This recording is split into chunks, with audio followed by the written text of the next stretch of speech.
And we're continuing with music because my first guest, well, she's fab. She comes from a small coastal town in Norway. She's only 23. She is doing so well and absolutely has her sights set on reaching the top of the music business. It's going to happen. Her debut EP, Don't Kill My Vibe, was everywhere in 2017 and she went on to win the BBC Music Sound of 2018. She is Sigrid, and let's have a quick blast of that track to remind us.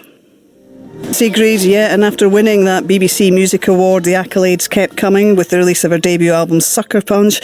She performed to thousands of fans over the festival season this year, including just the 80,000 at Capital's Summertime Ball and a 30,000 strong crowd at Glastonbury.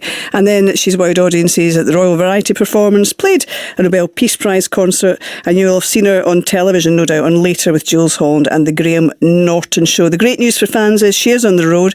Sigrid's in Edinburgh for her Usher Hall gig tonight, and she joins me now. Welcome, Sigrid. Hello.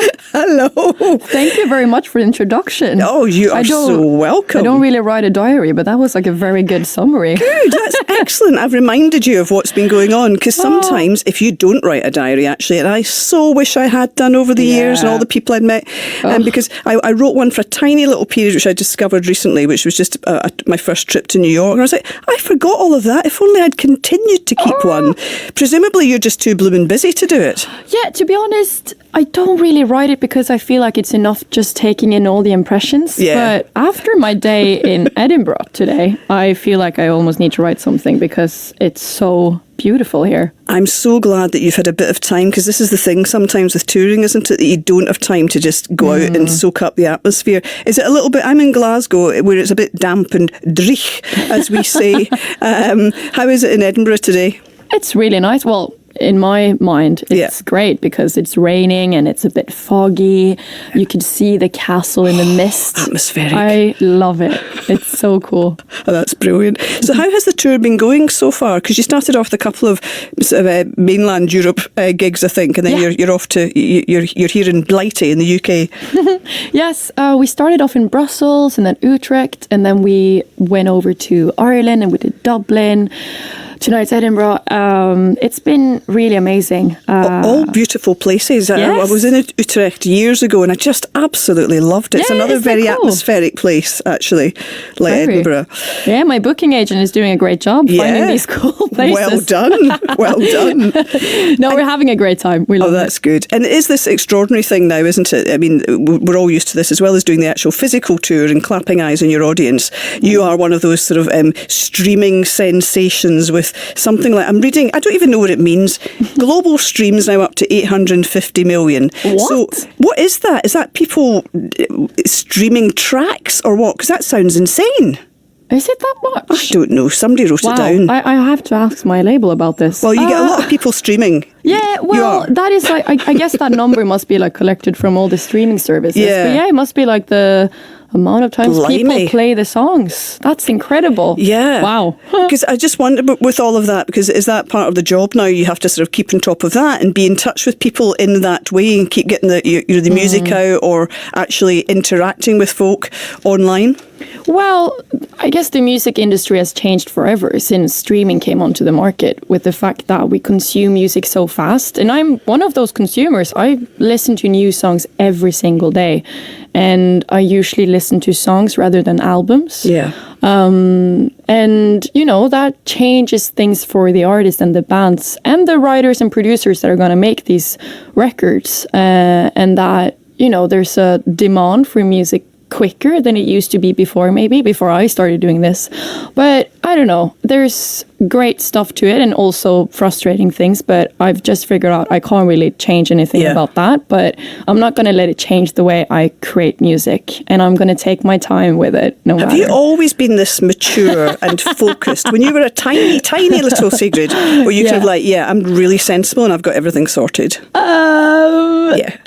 No, I've always been a bit, what's the word for that in English? In Norwegian, we would say "vaslevoksen." It's like when you try to be a bit older than you are. Oh, yeah. Yeah. I can't think. I like that word. Say it again. Veslevoksen. Veslevoksen. It's quite the negative word. Right, okay. Of like, I don't know, maybe it can be a bit obnoxious We can say here but old head and young shoulders. yeah, maybe that. No, I've always been a bit like that, but I have older siblings that I've always looked up to, so Yeah. I guess that's where it comes from. And is that also where the interest in music started? Was it a household where there was music being played? Were there actually instruments, or there were good record collections? Yeah, so I grew up in a really old house, and there was a black piano in the center of it in the living room, an old piano from like, it must have been like 1910 or something like that, like really old. And my parents wanted someone to play it, and they never pushed any of the siblings to like be good at playing. They just wanted someone to like use it because it was just cozy to listen to. Yeah. And I ended up playing it, and everyone thought it was really nice. Sometimes a bit annoying, I would guess. And then we had guitars because my dad plays a bit guitar. My sister is a great singer. My brother sings and plays guitar. So everyone's a bit of, music interested. But I'm the one who does it like as a profession. They must be thrilled actually to see what's happening for you. They're so proud. And you were talking about, consuming music quickly, and I wondered with something, because I'm going to play the new track "Home to You," which is going to get a lot of attention because it's in the soundtrack of, or has been actually, for the film The Aeronauts with Eddie Redmayne and Felicity Jones. So is that one of those ones where the track existed, and then the folk come along and go, we want this for the film, or did you write it specially for it? Yeah, no, that's a song that I wrote with Steve Mack in his studio in London. Oh my, how long is it ago? Like maybe a year ago. Yeah. And we were just writing a song. And then we just started talking about our life. And it was a really, really nice session. And we had some really good conversation about, how it is to grow up and move away from home, and how that changes dynamics, but how it's all love, and sometimes you miss your parents, even though you want to be full grown up and like, I can do this myself.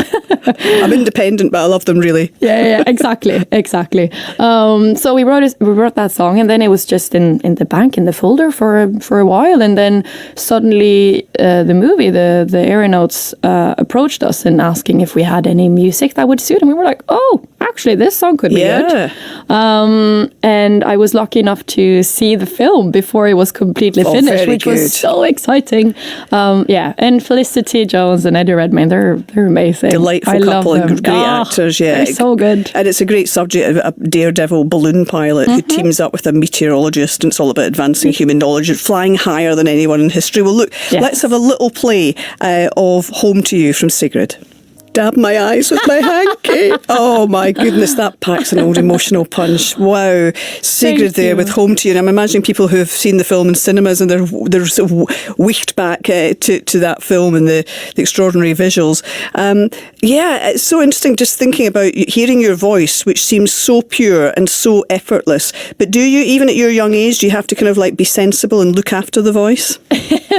I have to, yeah. But by the way, this is pretty amazing. I just realized I've been playing this song wrong the whole tour.